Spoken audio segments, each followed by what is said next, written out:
From the News Channel 5 Network, this is Inside Politics.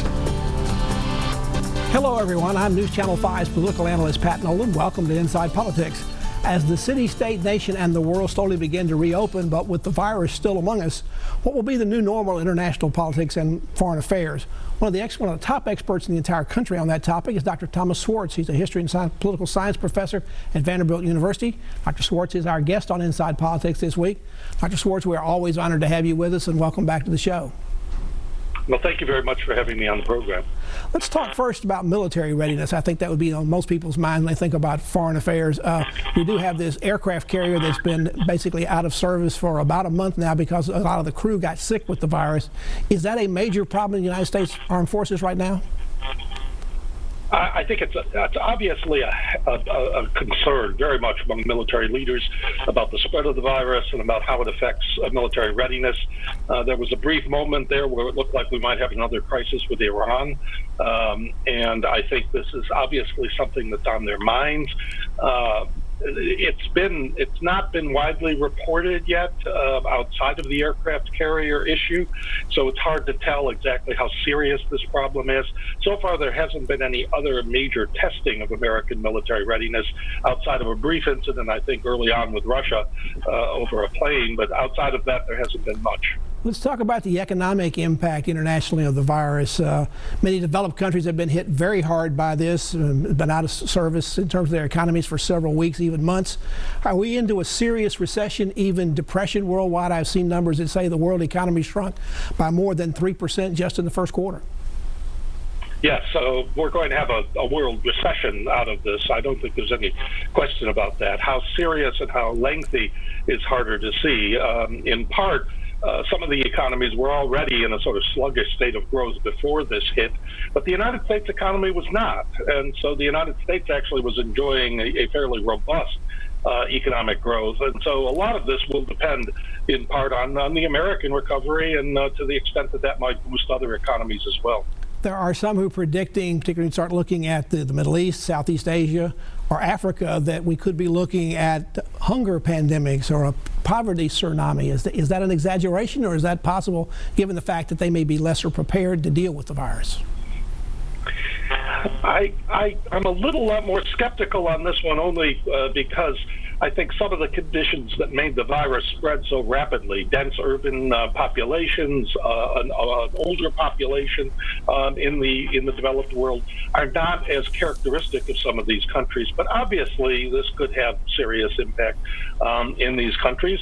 India went into a lockdown, for example, to try to protect itself, and so far has had a fairly low infection rate. So, you know, there's no question that there could be a serious impact, but so far that doesn't seem to have been the case outside of a couple of places, particularly Iran has been seriously affected. Other countries in what we might call a less developed world. Countries like Syria and Yemen have been racked by civil war. They've had a lot of problems with refugees. Are they going to have a particular problem in terms of the refugees? Where are they going to go? A lot of countries didn't want to have them coming to their country even before the pandemic hit. Yes, I think that may be the bigger problem, although there was a report today about an outbreak in Yemen. And along with everything else that's happening there, it's obviously very disturbing. But yes, you're right that one of the key issues that will come up with this, which has come up in the past in pandemics and other areas, is the reluctance then to admit either immigrants or refugees. And so particularly, for example, the Burmese Rohingya were on a ship that was not being allowed to dock in Bangladesh. So there's going to be a lot of issues with this. In this country, we've seen a lot of increases in unemployment and long lines for people trying to get food assistance. In the past, the world has looked to the U.S. for leadership in dealing with a global issue like this. Are we going to be too distracted as a country, be able to, with our own problems, to be that kind of world leader this time? I think the public mood is not in line with a sort of desiring to be the world leader. I think a different president might be able to make that case and persuade people, but I don't think that's where President Trump is going at all. I don't think I think he is talking more, he is using the crisis in a sense to make the case that his arguments, stronger borders, immigration controls, tariffs, these sorts of things were necessary to restrict and to provide for an America First policy. In fact, he emphasized that again yesterday. So I think we are both distracted by our own situation, and also the public mood harnessed by this president is against any type of international leadership on the question. Across the world, there's been a move towards globalization. There's been a move towards just-in-time technology and a supply chain. Countries across the world are turning inward. They're shutting off their borders to be more self-sufficient. Are globalization and just-in-time technology going to be a casualty, and how would it change in a new post-virus world? Well, globalization is clearly being challenged. I don't think you can turn the clock back on globalization completely. You can restrict some of its effects, but I think we have in the past had cycles in which there was greater economic integration around the world, and then for a variety of reasons, economic problems, other things, wars, other conditions, that it got stopped. And I think this may be one of those points in the cycle where globalization will be on pause considerably for the time being.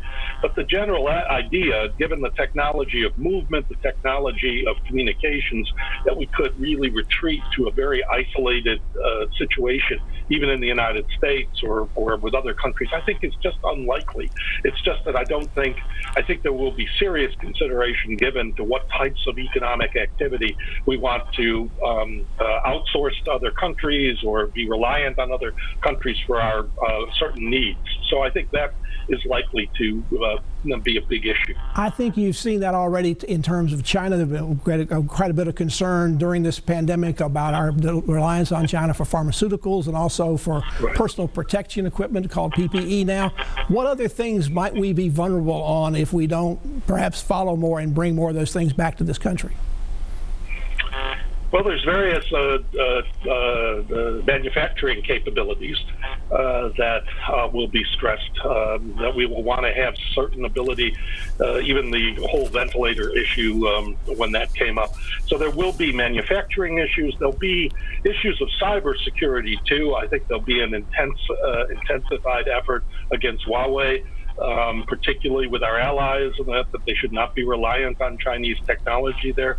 So I do think you're going to see efforts to create a much more, or to bring much more manufacturing back to the United States in certain areas, but also restrict the integration of things like communications technologies around the world. Dr. Thomas Schwartz of Vanderbilt University is our guest on Inside Politics. He's a history and political science professor at Vanderbilt University. We're talking about the impact of the global pandemic on what's going on in world affairs. Back to continue our conversation after this break.